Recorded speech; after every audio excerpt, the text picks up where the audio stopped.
Yo, yo, yo, what's goody, Spirit in the building? Thank you for tuning in to another episode of Kueen Talk.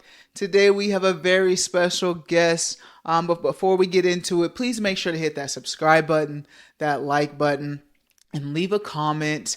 For those that are new, welcome. Thank you for joining us. Today we have Han Lu. Hey. Hi, my name is Yan Lu. My pronouns are he, him, his. Um, I'm originally from Wichita, but currently living in Overland Park, and I identify as a homosexual. Homosexual. Homosexual. Homosexual. So I met Jan when we were at Glisson, Kansas. 5 years ago? So you Almost said that six now. six Yeah, almost now? six. Um, and I don't even remember I was the student coordinator and you were the policy or the, At this point, I don't remember yeah, I was, because I got kicked out. oh, yeah, I do remember all of that. I do remember Mhm. all that. But that's where I originally met you from, and I feel like we made a good connection there. Although how it ended, but you and I we were still cool and whatnot. Mhm. Um, and what got you into Glisson, Kansas to start with? So at the time, I was in my final years, well, my first final year at WSU for the BSW program, the Bachelor's of Social Work program.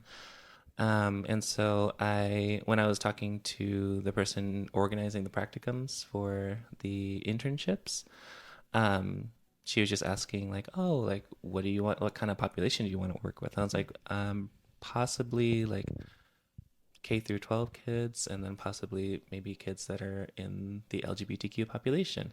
And so Glisten was the one that popped up, and that's where I ended up.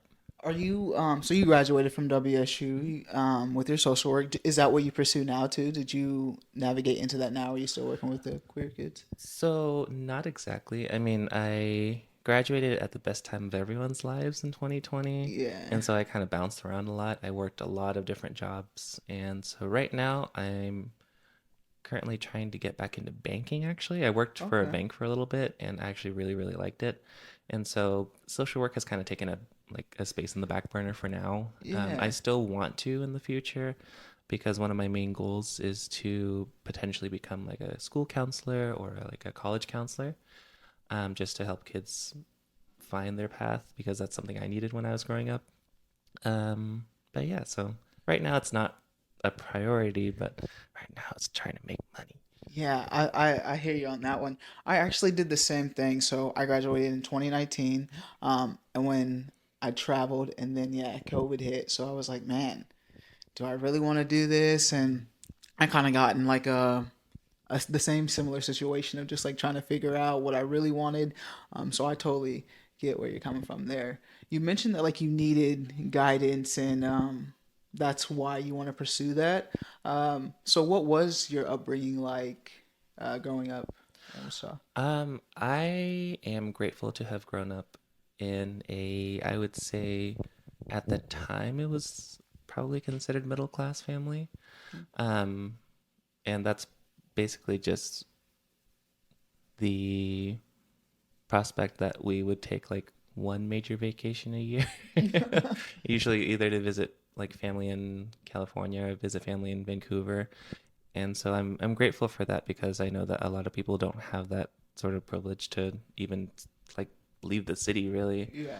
Um, and so as when we were growing up, it was better than when my brother was growing up, who's 8 years older than me. When he was growing up, my family wasn't making quite as much money as they did when I was born. Like, thankfully, right before I was born, my mom was had just gotten into like a pretty stable job, and my dad had had a stable job for a few years, and so it was kind of very easy Yeah. to live for a They while. finally figured it out. Hmm. Yeah.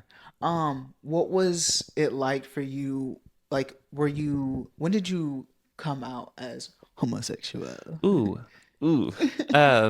So in high school, I had like a feeling that Okay. I was not straight.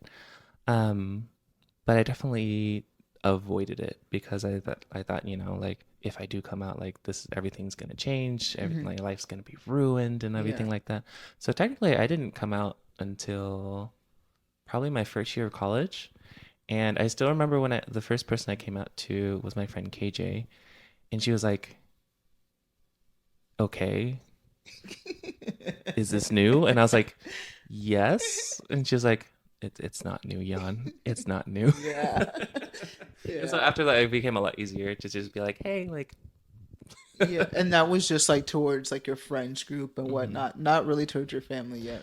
No, there. To make a long story short, I think my senior year of high school, I started dating this guy, and when we broke up, like a month later, I didn't eat or do very much for like 3 days, and my mom noticed, and so I like somewhat came out to her at that point, but at that point, I thought I was bi, and Okay. so that's how I came out to her, and she was like, "Well, that's fine as long as you date a girl," and I was like, Okay. "Okay," Yeah. Yeah. So, yeah. And and yeah. and then so did you have a conversation ever since then? Like have you had a conversation with your either parent? Not really about sexuality. They don't really tend to pay attention to that. Although my dad is a bit conservative, and so I just kind of avoid that conversation altogether. Okay. Mhm. So you did never have a conversation with your father at all like you did your mother. Nope. Have you brought any friends around family that Uh, were actually partners? yes and no. I never advertised it as such, and Yeah. so it would just be like, "Hey, my friend's coming over," and we would just hang out and then go home. So, but typically, I would try to hang out at not my house Yeah. to make it easier. Yeah. So where is your comfort zone of being your authentic self? Outside of the house, great. Like, Yeah. Oh, so anywhere outside um, the house, you're yourself then. mm-hmm. Because like, I mean, every year I get my nails done during June. My friends all know that I'm gay, so I'm pretty comfortable there. And I mean, sometimes I think like, oh, like, what if they knew? What if they knew that I was attracted to men and that they would probably not have grandchildren traditionally? But then I'm like, I don't really care. It's my life. They paved the way, and I'm grateful that they had made those sacrifices so that I could have the life that I'm living right now. But at the same time, it's my life, and it's kind of my choices that are leading me forward. Yeah, for sure. And you feel like, say they see this podcast and you are at the point to where like in your journey you're okay with whatever it may come from it. Yeah, I mean, I'm outside the house now, so they can't Yeah. really do much of, in Yeah. terms of like, I'm gonna take away your phone. Anyway. Yeah, so yeah, that does make it easier. Just like being an adult now, like this is my own life. I pay my own bills. Like, yeah. Do you feel like that's why you moved to Overland though? Do you feel like you? I mean, before I moved to Overland Park, I had already moved out of the house for about a year, Mhm. just to live with some friends. But my main motivation to move to Overland Park was that my brother's been out there for like over 10 years now.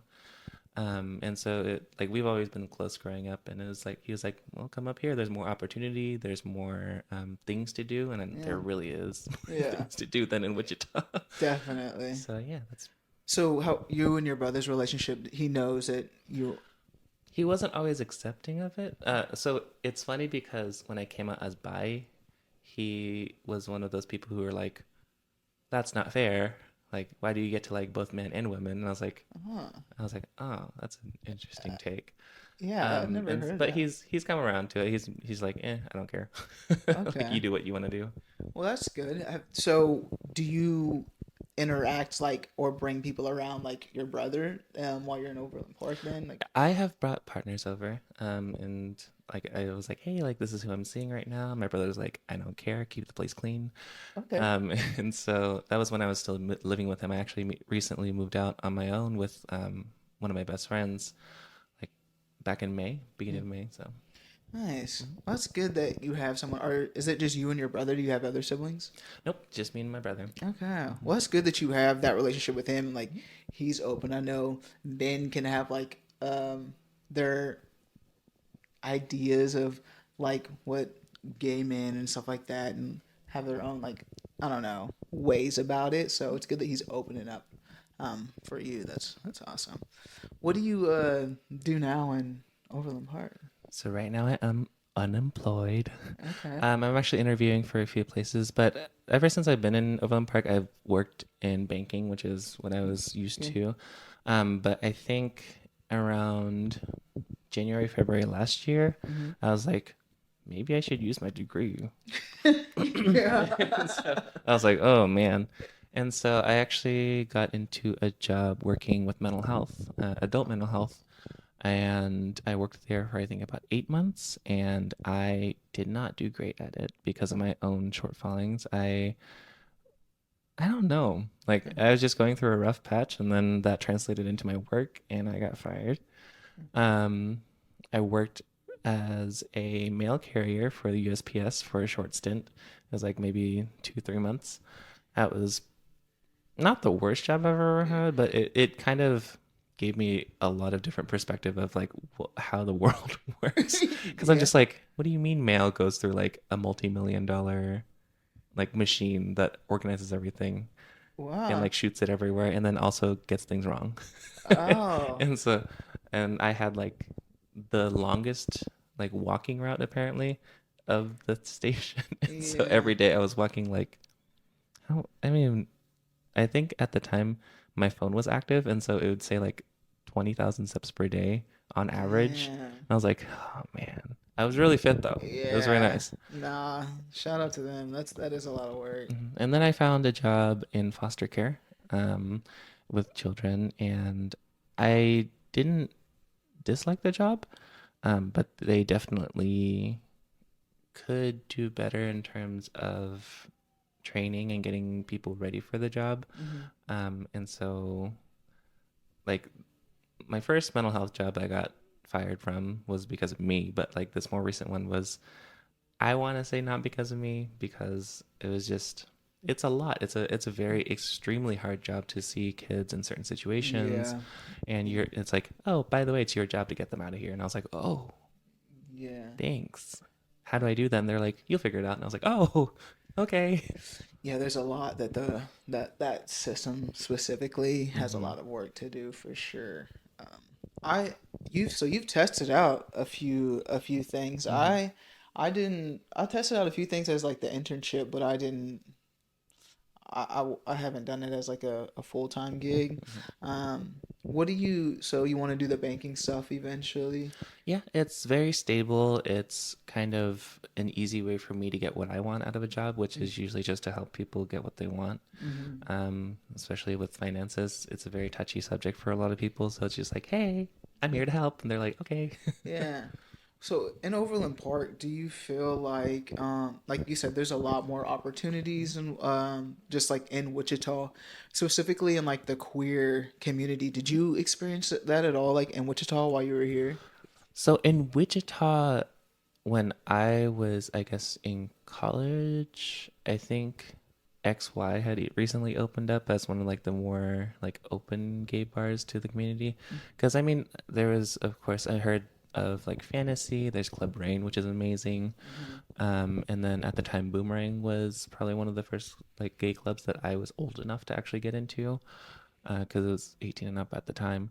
But I mean, in terms of the queer community here, um, since I didn't really come out into college, I didn't have that much like time or experience with the queer community here. Okay. But it was really nice to see like the pride events go from like something kind of small and maybe like what 70, 80 people to like now Yeah. hundreds of people that are pouring out in support for the community. So it's been nice to see that sort of course of change that's happened recently. Yeah. So did you experience Overland Park's Pride?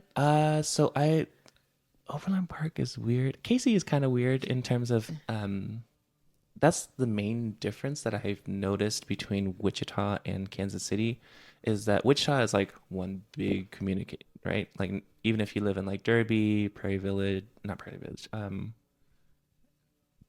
Derby, Mays, yeah, yeah, like the Goddard, yeah. right. We're all It's like Wichita. we're all Wichita, right? Like even if you live in those places, you're not like, no, I'm from Derby. Like Yeah. I'm not a Wichitan, and it's like, oh okay. But up there, it's very more like secluded, I guess. Like, but Kansas City is bigger than I ever thought it would be. Because I Mm. like when I was visiting my brother, I thought it was like, oh, it's like, Johnson County and like a little bit of downtown. Yeah. But then it's like Gladstone, Lee's Summit, Raytown, Raymore, and like all of these other cities. And so there's a lot more separation, I guess. There is an overall KC Pride event that happens every year, and that's really fun because it's a huge, huge event. Like the park that they hosted at for the past few years is massive. So yeah, it's just like Wichita but bigger, Hmm. but also more separated. So you didn't get to experience like the? Did you go to Kansas City Pride or Mhm. did? Okay. It's really fun. I went with friends last year and this year, and so it's a lot. Like it's a lot of vendors. It's a lot of it's nice to see a lot of businesses that are supporting the community, and so it's just a little different. It's a little bit Yeah. different. It's a little bit bigger. Yeah. Do you find like there's a lot more people of color as well? No, you still feel like it's pretty. Same ratio, just Yeah. more people. So Yeah. you feel like there's more, but then it's the same ratio of Yeah. like white to Yeah. POC. I was, I guess, like, do you put yourself in like situations of like more people of color there though? Like, what's your friend group look like? Do you have like queer people of color that you hang out with? So I try to. I mean, my roommate slash bestie is a queer woman of color, and she, like, we've known each other for like 7 years now. Shout out to Desi. Um, and so it's a little difficult for me at least because since college I've been more of a homebody. Okay. Although there is something recently that my friend Desi and I have been doing or participating in, which is called Queer Bar Takeover in Kansas City. Have you heard of that? I haven't. That sounds dope So though. it's really cool. Basically, it's this organization. They take over like a stereotypically straight bar and just make it a gay bar for a night. And it's really, really fun. They play really good music. This past month was at this place called the Westport Landing. And so it was a really cool, it was just really cool to see like, I like typically this is like, the TVs are all playing sports. Yeah, that's a good concept. That's And a everything great like that. Yeah. concept. And I think I need to like look into it more, but I think they just opened an official bar Okay. like called Q for queer, like a queer bar in Westport. And so I That's think they're dope. developing that right now. Yeah. I think I've only been to one gay bar in Kansas City, and I want to say it's Missy B's, but is that right? Missy B's is probably one of the biggest, like at least most well-known Yeah. queer bars. There's also, I think, there's a lot. Yeah, I'm sure there I've is. only been to like two, which is Yeah. like Missy B's, and there's a bar called Woody's, I think, which is more Mm. of a bar than like a club. So Mm. Yeah, I haven't found like a lot of bars or clubs like when you go in and like to see a lot of queer people of color mm, like and like my Missy B's experience I was the same way. So I didn't know mm. like you living there, did you have like experience of like seeing more queer people of color than Then you in usually Wichita, yeah, than you usually do. no, I think the ratio still kind of applies. Like Yeah. it's Yeah. it's like majority white and then like a little sprinkling of color there. Yeah. And so it's just the sample size is bigger, but then Right. it's still the same like ratio. Yeah. Being like a queer Asian, do you feel like there's certain um culture barriers that you face that other people of color do not? Um, Not necessarily. Mm. When I was growing up, I mean, in the Asian community, at least what I've experienced, it's more keep to yourself if you Mm. have something different about yourself. And Okay. so, like, is it oppressive? Technically, but like, you aren't really discouraged from doing that, but it's more so, I think I had adopted more like Western ideology in terms of that. So it was like, oh, if I come out, then that's like end all be all. Like that's Mm. the worst thing I could possibly do to myself. But in the Asian community, it's not necessarily unacceptable, Hmm. but it's not necessarily acceptable. It's just like kind of keep to yourself. Like Yeah. It's like don't there's talk about it. kind kind of like mental health. Ooh, woo, that's a whole different subject. Yeah. But in terms of queerness, I mean, when I was growing up, I mean, we knew people who were queer, and like there were people that went to our Buddhist temple that were queer, and so like my parents seemed okay with that. There, Mm, I think like the mentality is like it's okay as long as my kids aren't that way, yeah. and so Yeah. that's Yeah. yeah. Anyone but us. hmm Yeah. You mentioned Buddhism. Do you still practice now? Yes and no. I mean, I try to go as much as possible to temple, but I haven't like it's always sort of irked me when people are like, "Oh, I'm a devout like X religion," because I'm Mm, just like, so do you go because you want to go, or do you go because you want people to know you want to go? yeah. And so for me, Buddhism now is more just how I live rather than like me having to go to a temple every single weekend and pray and everything like that. And so it's more of like how I live, like a lifestyle, like a just a way of life rather than like my religion. Yeah. And so Uh, it's I take comfort in it sometimes because I mean sometimes things get hard and there's certain readings or there's certain like chants that I still remember growing up with that kind of help calm me down a little bit. So it's nice. Yeah, that's always good. I think finding that spirituality is really needed to like navigate like because it's hard out here. So to not search for something to like help with guidance, it can be difficult to have to do that.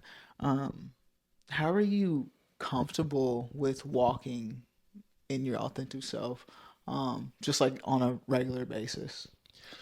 Uh,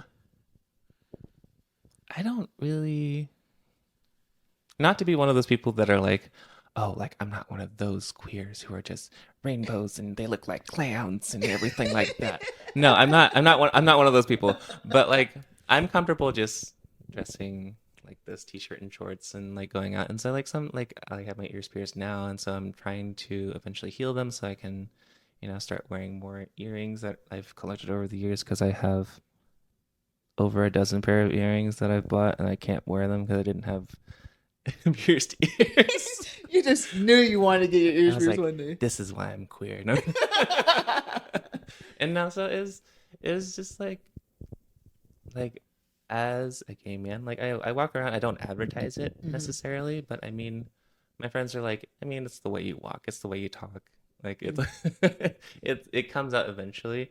But I don't really necessarily pretend to be straight Hmm. either, if that makes Right. Yeah. sense. So I'm not trying to hide it, but I'm also not like obviously gay in some situations. Sometimes I am apparently. Yeah. And so it's just I just live me. Like Yeah. I don't So you're really. yourself all the hmm time. Then you hmm feel like. Do you have you had any situations or experiences where you felt like you said you never feel like you act straight, but that you did feel like present yourself in a manner. Okay. Let I me. mean, yes, because you kind of have to feel it out at new jobs, and I've had Okay. a So. lot of new jobs in the past 5 years or so since, especially since COVID. And so I'll definitely be a little bit more shielded at first and be Hmm. like, "Hi, my name is Jan. Yeah. I am an ambiguously straight man." Yeah. And Yeah. then eventually be like, hey. Right, yeah. So you do have to present it in a different way, like your personality, in certain situations. And when do you feel like open up? Like when is a moment to where like you feel comfortable and to be like, okay, I can be myself around this person. So it's, I feel, I know that we're like very millennial.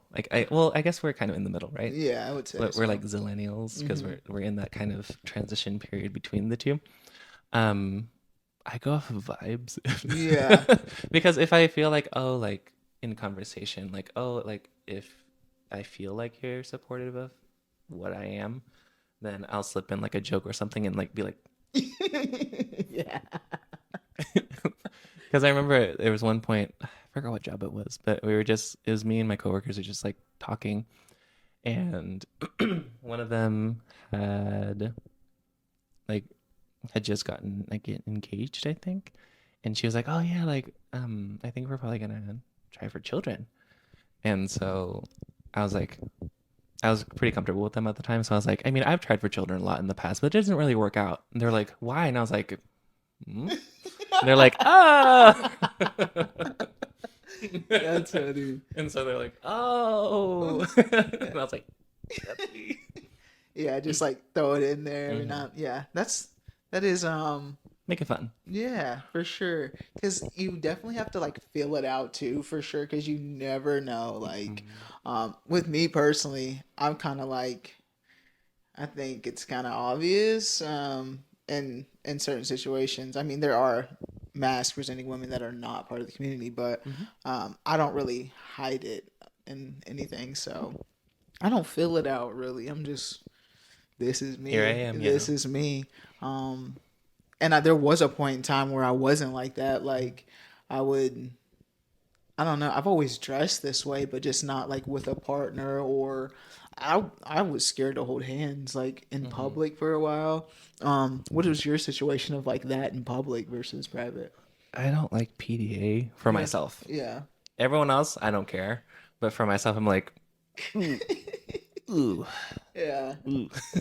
And do you think that is because of what others might say, or do you think that's just I in think general? for me, like, I used to think that that was like very like, oh, like how like homophobic of myself Mhm. to like it's internalized homophobia. Yeah. But then I started slowly learned I was like, I just don't like PDA. Like I just Yeah. don't like being like affectionate in public at all.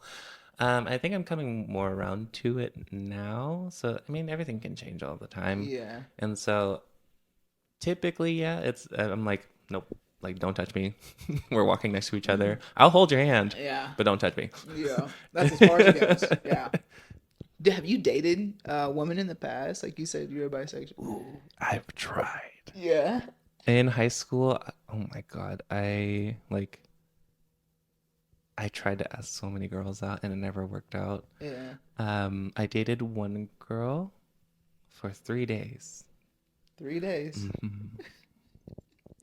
That was an What do you experience. like? Do you think like you just because you knew like this isn't like emotionally, physically, we're not just connecting. I don't know. Like, I mean, I never really dated in high school, so I Mm. didn't. I didn't date technically until my senior year of college, senior year of high school, and that's a story on its own, which I'll tell after. But like in terms of most of my high school, like time in high school, I tried to date so many girls. Like I would ask girls out, and like I would go to like prom and homecoming Mm. with girls, and be like straight, I guess. But Mm-hmm. I never really dated a girl. And then when I did date that girl for like 3 days, um, I don't know. Like it ended. I never knew exactly why it ended. And then the week after, she was like, "By the way, can you introduce me to like one of my really attractive friends?" I was like, "Huh, okay." Just trying to get through me to get to I them. don't even know at this point. And like at this point, I'm like, it happened, Yeah. whatever. Yeah. It wasn't devastating. Um, but when I was like the first time I dated in high school was technically with that guy, and it was funny because it was after Christmas on my senior year. My friend was like, "Here, I have a present for you on your phone," and she downloaded Grinder. This was like the first person that you had told. Did you know what it was at the time? Like it. So I knew what it was. I'd heard of it, and so this friend was like probably one of the very few people that knew I was like at least queer. I didn't know I was like I didn't come out as queer or anything to them, but she was like, "You like men?" And I was like, "Yeah, yeah." But then I didn't officially come out until like college. And so she's like, "Here's Grinder," and I was like, "Okay." And so I started dating this guy that was going to KU. It only lasted like a month, and Mhm. so that led to the me coming out to my mom thing. Right. And so that was really my only dating experience. And then I don't know, You said you didn't date until your senior year, and that's a whole story in itself. Why? like the Grinder thing. Oh, okay. I mean, long story short, I like we went on a few dates because he was in college, and at the time I was like, "Oh, this is cool. I'm dating a college guy." Now looking back, I'm like, "Oh my god, what the fuck? Yeah, Because I was for like, real. because I was 18 and he was like 24 at the time, and Oh so wow. Yeah. now looking, Technically, it is that was legal. it was Yeah, legal, and yeah, so but now 18. looking back, I'm like, oh, Yeah. why? Okay. And so I found out.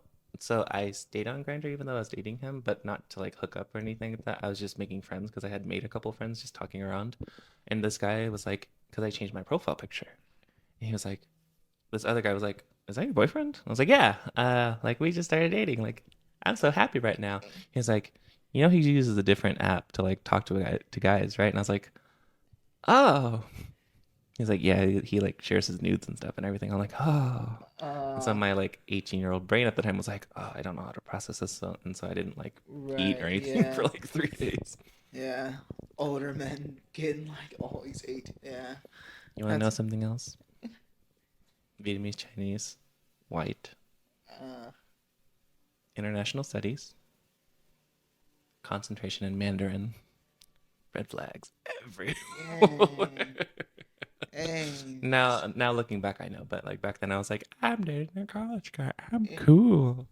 Yeah. That's unfortunate.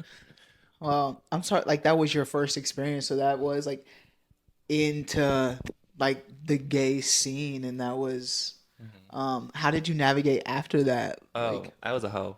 uh, you said okay. I was like, this is fun. No, like I had that was like my host season, I guess, Yeah. that summer after high school. Shout out to Katy Perry who makes bad music now. But it was kind of like my way of trying to sort of process that and Mhm. sort of see like what my worth was because I felt pretty worthless after that. Because it was like obviously I'm not good enough Mhm. to like satisfy someone else, and so I kind of like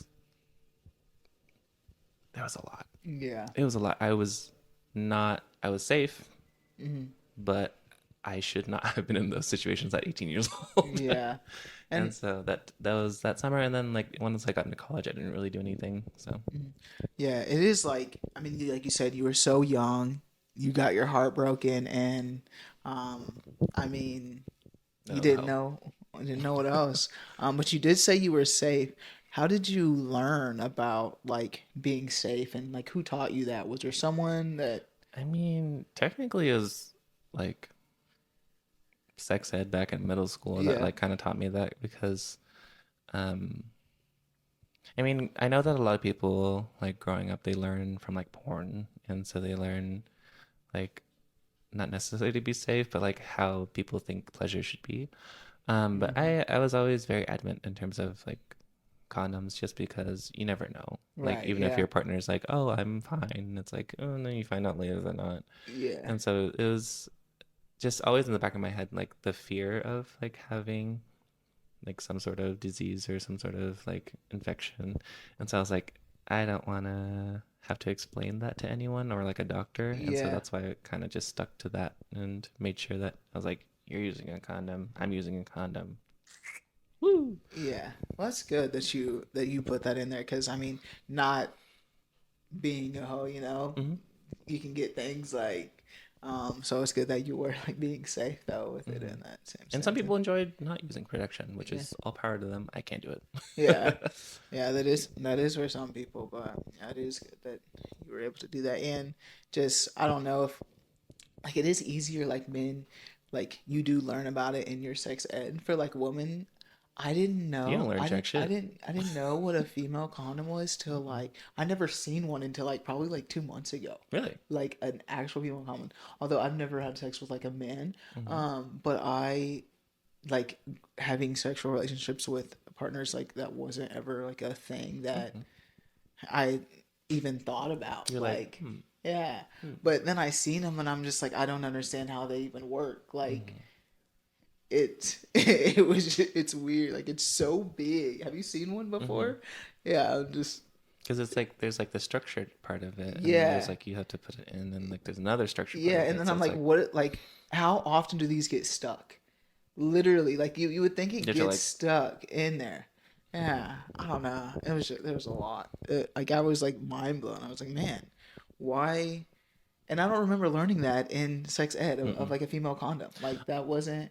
I don't remember learning about a female. I remember learning about those type of condoms, but not a female condom. I think it was mentioned when I was going through sex ed, but it wasn't like, here's a banana and a Yeah. condom, and like you put the condom on. Right. And Yeah. so it's just Yeah. like, so Huh. maybe we should step that up a little bit. Yeah, for sure. But I was just like, man, why am I just now like seeing this? And it was at like one of these it was like a HIV testing Mhm. thing. So like even like the table, not every table had it. There was only one table that had the female condom. So I'm just like, even in this setting, like you It's guys not being aren't even, provided. yeah, like you guys Hmm. aren't providing for like everybody. So yeah, I Damn. think there is just like a lack of that in that situation. I would be curious to like see. Expand that more. Yeah. Yeah. And like to see like the statistics, like how many people have actually seen a female condom. Like, am I the only one? Like, am I out of the loop now, or is this like an actual thing? Hmm. But you have, so it's like, huh. Where did you see one at? Like I in. looked it up because I was just like, I remember it was like what in like college. I was like, I know there's male condoms. Is there a female condom? I was just out of curiosity because Yeah. it was just one of those nights where I was like, I Yeah. don't want to study, and so I'm just gonna look stuff up on the internet. Yeah. And so Yeah. I was like, oh, Okay. okay. Okay. So you found that on your own, so I don't feel as bad. You found it out on your own. Yeah, Oh I man. was not taught it. I was like, yeah, okay. Yeah. So what's your dating life now? I mean, since I've been in Casey, I haven't really I dated two guys. Mhm. I mean, I've never really had a whole lot of luck with guys.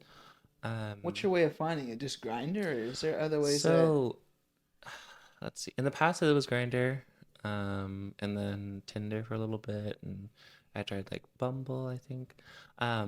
Although shout out to Bumble BFF at least. Have you ever looked at that? No, I It's really haven't. fun. It's like I've dating, heard of but you it. find friends, and I found a really good friend that I ride motorcycles with up in Casey. But like I used those dating apps a lot, but then like eventually you just find the same people over and over again, even if you reset it and everything like that. And so I think since end of June, like early July, I haven't been on any apps. I'm just like, I'm just gonna make money and pay Yeah. for like blind boxes and Yeah. stuff that I like. Well, I'll tell you what. So my guest told me to tell people to try this. So you're in a grocery store. You see someone that you're attracted to, whatever aisle it may be. Then you find ingredients to cook something on that aisle, and you're like, oh, acting like helpless, like you don't know, like, oh, do you know what Where's this? this? Yeah. And then it's like asking them, oh, well, what are you doing tonight? Can I cook you dinner?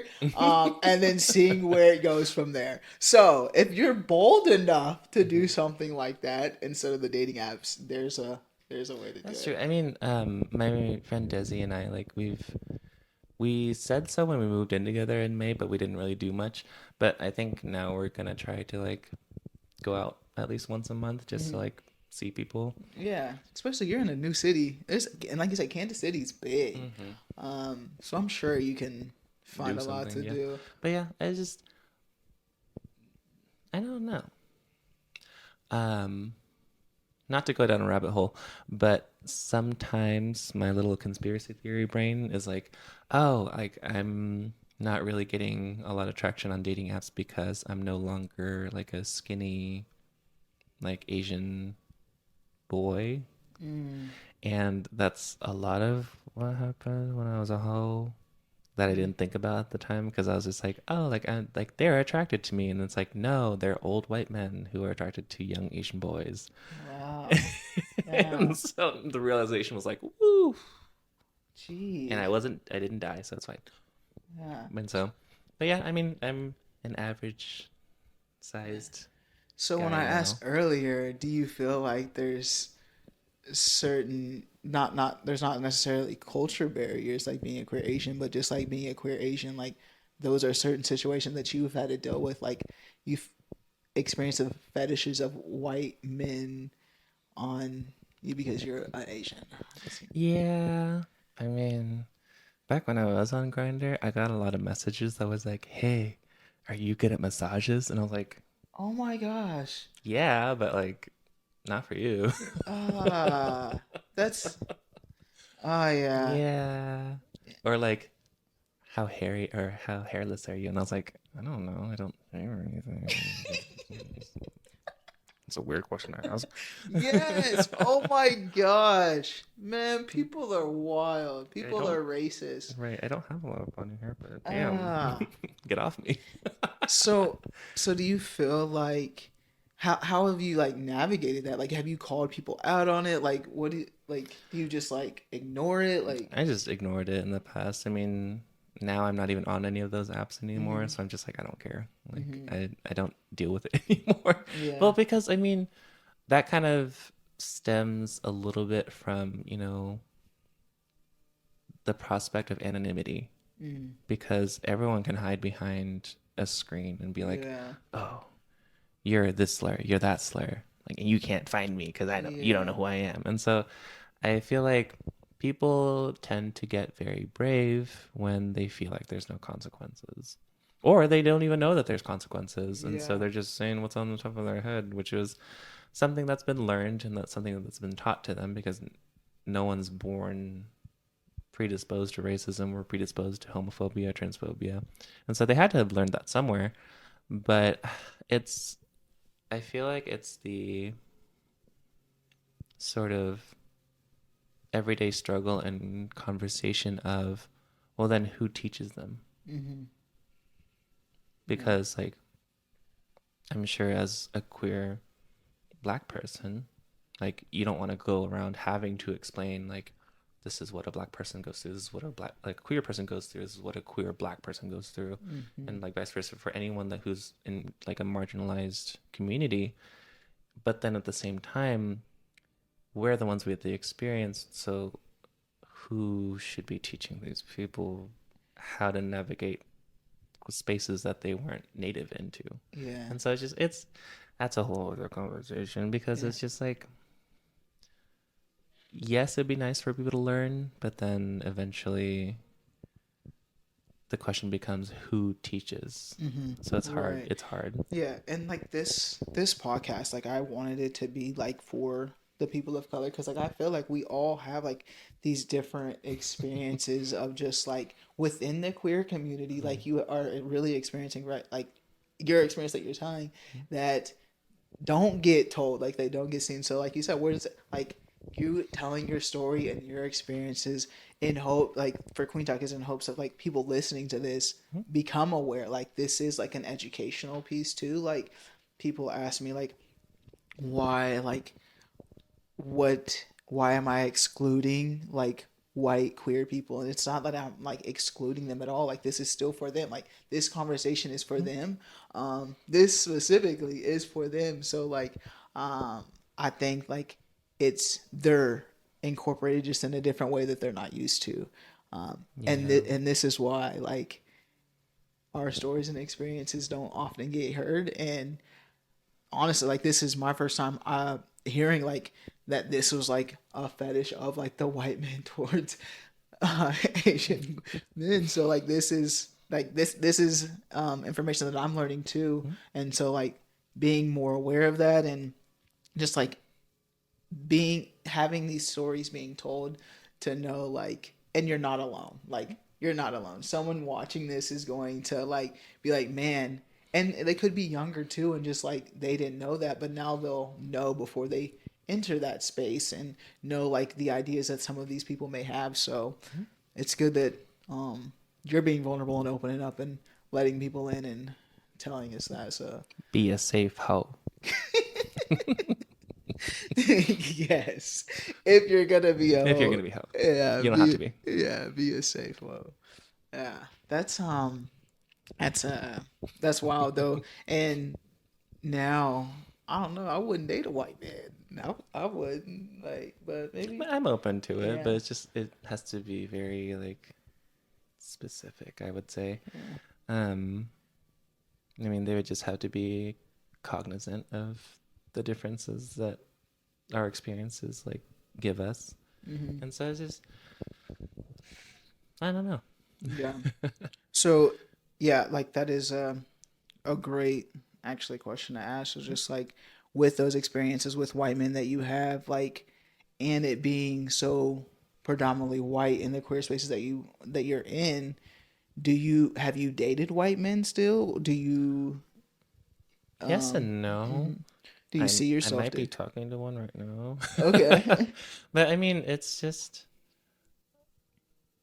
it's a I hate like generalizing. Mhm. And so I just take it by case thing. Like Mhm. if we're cool, we're cool. But like if you're part of a certain community, then I don't really care. As long as it just doesn't bleed into like that sort of close-minded ideology doesn't bleed into what our conversations are, I'm fine with it. Or if like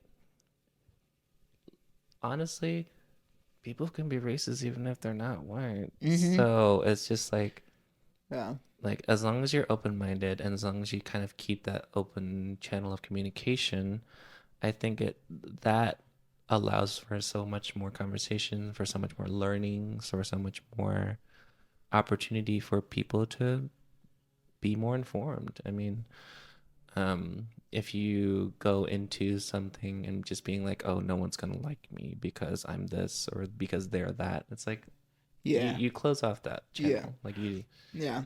you can't But expect people yeah. But to I think accommodate it's you. for me personally, Mm-hmm. like in my experience of just like dating, because I've dated white women in the past, and now just like Mm-hmm. being older and just like I don't know personally if I like I'm in a happy relationship right now, but just like if I would ever be able to just like date a white person just because of the experiences that I face and just Mm-hmm. like the understanding that um I get just like in my own home. Mm-hmm. Like not having to explain things or Yeah. conversations that we have like it's fully understood and not like they live the life that I so like there's just certain things that when I'm at home I'm fully 100% comfortable in my own home and Mm-hmm. that's just my personal experience and that's also just because of the people that I've dated in the past I'm sure like it's been bad, but like that's just for me. Just like I feel like 100% comfortable, and just like especially with everything that happens, just like Mm-hmm. um, race wise, and so just like having that heavy stuff happen, and just like having those conversations with my partner now are completely different than what they were in the past of Mm-hmm. just partners. So it's just different to navigate. So I don't know. yeah, I think it's just it's different though. It's different, Yeah. I but mean, circling back to like the not really coming out, but just like being comfortable with my friends and such. I mean, I fucked up a lot because I think in college, I mean, you saw it when I was at the internship. Or maybe you didn't see it, I don't know. But I was very full of myself. I was very like, I'm great. I'm like not well, at the time I was like I'm better than everyone else, but I didn't like advertise it as such. I was just like, oh, I'm just self-confident. And so I stepped on a lot of toes back when I was like kind of getting more comfortable with myself. Um, and so I mean, on my journey to kind of discovering who I was and what I was comfortable with, I made a lot of people uncomfortable. I mean, like at one point I like made this guy that I thought or maybe hoped was queer um very uncomfortable, and like we don't talk till this day because of it, because I at the time I thought that he was just overreacting and stuff like that, and so it's just um I don't know, like I've grown a lot since then. I've come to realize like maybe I should, consider other people's feelings more. But yeah, it was just like a consequence of my actions was that we don't talk anymore. Like we were very, very close friends, but then I kind of ruined it because I was hoping that he would be queer like me. Um, or another relationship. situationship that I had. Um, I revealed some not so public information about them to some of my other friends. And that ended up being a whole situation that I now looking like in the moment I was like, oh, like I'm fine, like I didn't do anything wrong. But looking back, I was like, oh my God, what the fuck? And so it's been a learning experience in terms of just because like I mean obviously there's no natural crash course of being straight because I mean you have to and that's why we have incels. But That's what we have. What? incels. But like, I mean, everything's a learning experience, and like, I am grateful to those who have had to deal with me because I was pretty insufferable for a long time, and I probably still am right now to some people. But it's been a learning experience. It's not everyone has the same experience, but my God, do we learn? Yeah. Why do you feel like what do you feel like you learned from those experiences? Not to hold myself at too high of a pedestal because at the time I was like, look at me, like I'm a great college student with 1 point like a 2 point something GPA. And so I think at the time I was just very overconfident in myself in terms of like not necessarily being queer, but just being like a person. And so um I was like on top of the world and everything like that. And then like have you ever heard the audio that's like nothing bad ever happens to the Kennedys? That was me. That was me, unfortunately. And so Okay. it took a very long conversation with one of my friends, and he was like, "Hey, like you need to slow down. You need to kind of look around and see how people react to what you're doing and what you're saying, because if you don't, you're gonna lose a lot of friends." And I did. I lost a lot of friends because of just being a jackass.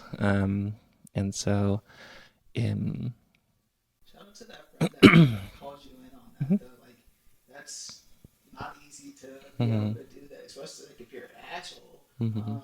How did you like take that conversation when someone told you that? I was in denial at first, honestly, because I was like, no, that's fine. Like people are fine. People still like me. But then like I started because at the same time was when I graduated, but then COVID also hit, so like people started getting more isolated, and so the combination of not being in college, not seeing people every day anymore, and having to go virtual for a lot of things, kind of finally like reined in my perspective of like, oh, like I'm not necessarily friends with these people like I think or like that they are. They just see me every day. And so they know me. Yeah. And so like it was kind of a harsh reality check, but I needed it Yeah, you literally had because to sit in it with COVID, like hmm just sit in all the things that you've done, and how have you grown since then? Would you say? since then, I mean, I'm definitely more cognizant of how I interact with people. Um, I think one thing that I didn't like recognize very well was body language and just honestly information. Um, I'm much more closed off when it comes to other people's like information that like I don't know if they wanted to be shared or not. The thing that I shared was definitely not okay to share. Um, and so it's just I'm more. Have you talked to the person since then, or have you relayed any messages to this person that I have don't know? I've tried, and I think they're not. They're still hurt by what I did, and so it's completely fair that they don't want to talk to me because I wouldn't want to talk to me if I did that to Right, me. right. I just didn't know if like you've actually like just actually apologized to this person and said I that. I have attempted to, Okay. but I don't think honestly what I did to those people are, in my opinion, probably past the point of apology. Yeah. And I think, I mean, it's been years and years now. This has been. what, over 5 years now. And so, I mean, from what I can see, they're happy with their life, and I'm okay with my life at the moment. And so I sometimes I wish that we could at least just have me be able to apologize, but at the same time that would just be serving me. Right. That Yeah. wouldn't really serve any I other was just say purpose. like as long as you've said your piece on Hmm. what they do with that, then that's on them. Like you just have to take that. But I just want to It's make still sure. on me what I did though. What did you say? I was like, it's still on me what I did though. Yeah, yeah. Uh, but it's good that you're like owning it though. I mean, I know for a lot of people, ego can get in the way and just stay in your ways and not apologize and continue just to be the hateful person that you were. Mm, So it's good that you're growing. Like I feel like trying to. yeah, I feel like you owning it and admitting it and admitting that you want to grow is growth. Like I feel Mm, like that in itself is like growing. And mm, yeah, like what you did may have been hurtful, but again, just like still saying it, like you owning it and grow past it. Like mm. that's what you're doing. So Yeah. that's good. What what would you tell someone that may be stuck in their ways? I don't think there's really anything to tell. Like, I mean, what my friend told me is just to pull my head out my ass. But it's hard. It's not an easy process. I'm still learning to this day, and I think that's kind of part of it because before I was like, oh, I'm fine. I don't need to learn anything else. Like I'm cool. Like I'm part of the queer community. I'm cognizant of my own identity, and I'm like, no, I wasn't. Like looking back now, I'm like, what the fuck were you talking about? And so it's just like eventually there comes a time where you have to kind of sit down with yourself and be like, how do I want to present myself so that I can live my life as happily as I can, but also not step on other people's toes in the process or step on their heads in some cases too. And so it's a hard thing to kind of recognize like maybe I'm not as nice of a person as I thought I was. And maybe I was really realistically just taking advantage of other people's kindness to bolster my own thoughts of myself. Because, I mean, I've always been told that I'm like a nice person, but then I had to really dial it back and be like, am I nice because I'm nice, or am I nice because I want people to like me? Yeah, it's like as you get older, you come to those like Mm-hmm. realizations, and I think like you said, like COVID, it hit you like Ooh. during that time, so like you really had to sit in it, and I think a lot of people felt the same way of just like during that period of time, just like looking back on like not just like my relationships with friends, but Mm-hmm. just like with jobs and with yourself and Mm-hmm. just like self care. I think there was a lot of realization during the COVID period of time, and a lot of growth came from it, and a lot of people declined from it. But it was a lot of people sitting in those thoughts. So it was good that you did that, and like I said, you're continuing to grow. So one last thing is just like, what would you like to leave the audience with today? Don't be a jerk. Well, and just not necessarily that, but it's just if it's safe to, if it's safe for you to do so, then live your authentic life. If it's not safe, try to make peace with that for at least the time being until you are safe. Um, Not everyone has that luxury, unfortunately, and so it's hard to kind of navigate spaces that you aren't welcome in. Um, but hopefully the shell doesn't really become like a wall because that's really hard to tear down eventually. Um, I used to, you know, think that being gay was a bad thing, and like I mean that's what a lot of people think because that's what they're taught and that's what's learned. But eventually, loving yourself is such a better option than hating yourself because the latter can lead to such terrible, terrible things and terrible thoughts in your head that um, can manifest into more.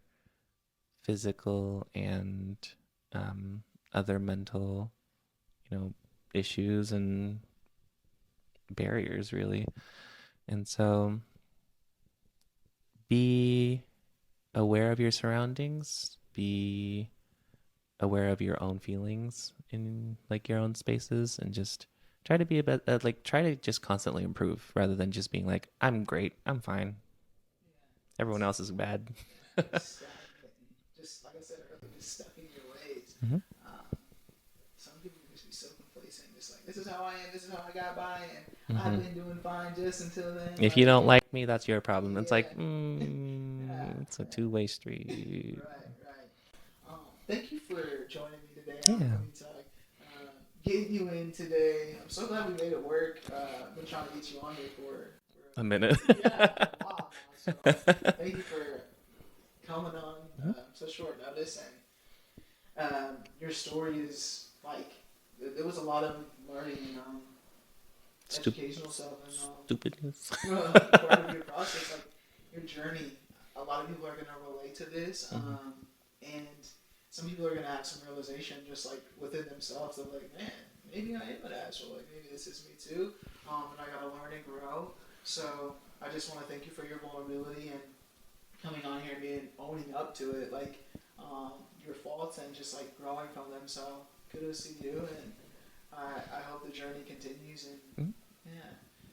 Technical Jan, thank difficulties. you for tuning in to another episode of Kueen Talk. You guys, yeah, make sure to hit that like button, subscribe button, comment. Let us know what you think of this episode.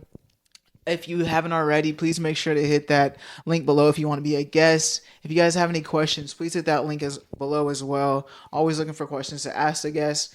And as always, family, friends, strangers, love. Be nice. Be nice.